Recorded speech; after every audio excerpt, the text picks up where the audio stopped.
এর ভিতরে সব পোল্ট্রি মুরগি।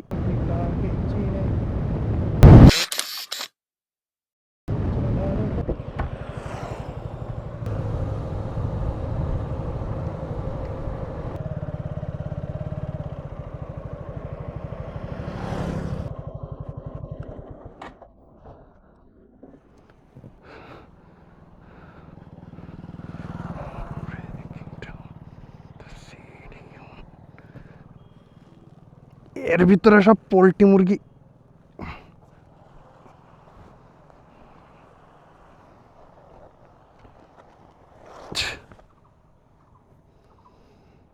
এগুলো এবার কিরম করে সরাবো?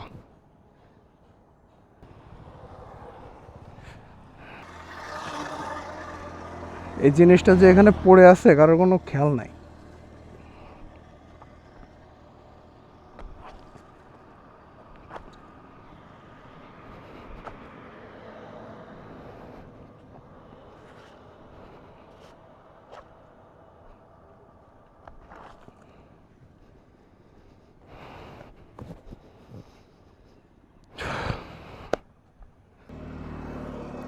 পোল্ট্রি মুরগির মাংস এক বস্তা এখানে এই যে রাস্তার পরে ফেলে রেখে গেছিল এখানে কে, যশোর বেনাপোল হাইওয়েতে। কারোর কোনো খেয়াল নাই, ঠিক আছে?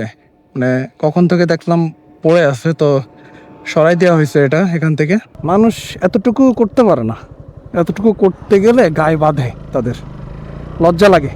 যতদিন পর্যন্ত মনে করতে পারবেন না যে দেশ আপনার, এই সব কিছু আপনার, ততদিন আপনি এই দেশের কেউ না, দেশও আপনার না, আপনিও দেশের না।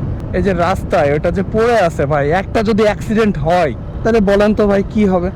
ওর উপর দিয়ে যদি কোনো মোটরসাইকেল মানে ভুলবশতও চলে যায় বা কোনো গাড়ি, স্লিপ করবেই করবে, এমনভাবে আছে। আর তো মাংস তো স্লিপ করবে, তাই না? আমরা সবাই চেষ্টা করব এরকম রাস্তার পর কিছু পড়ে থাকলে ভাই অন্তত সরাই দিতে, মানে ওইটা একটু সরাই দিবেন যদি আপনার সাধ্যের ভিতরে থাকে। এতে করে কি হবে, হয়তো একটা অ্যাক্সিডেন্টের হাত থেকে মানুষ রক্ষা পাবে আপনার ওসিলায়।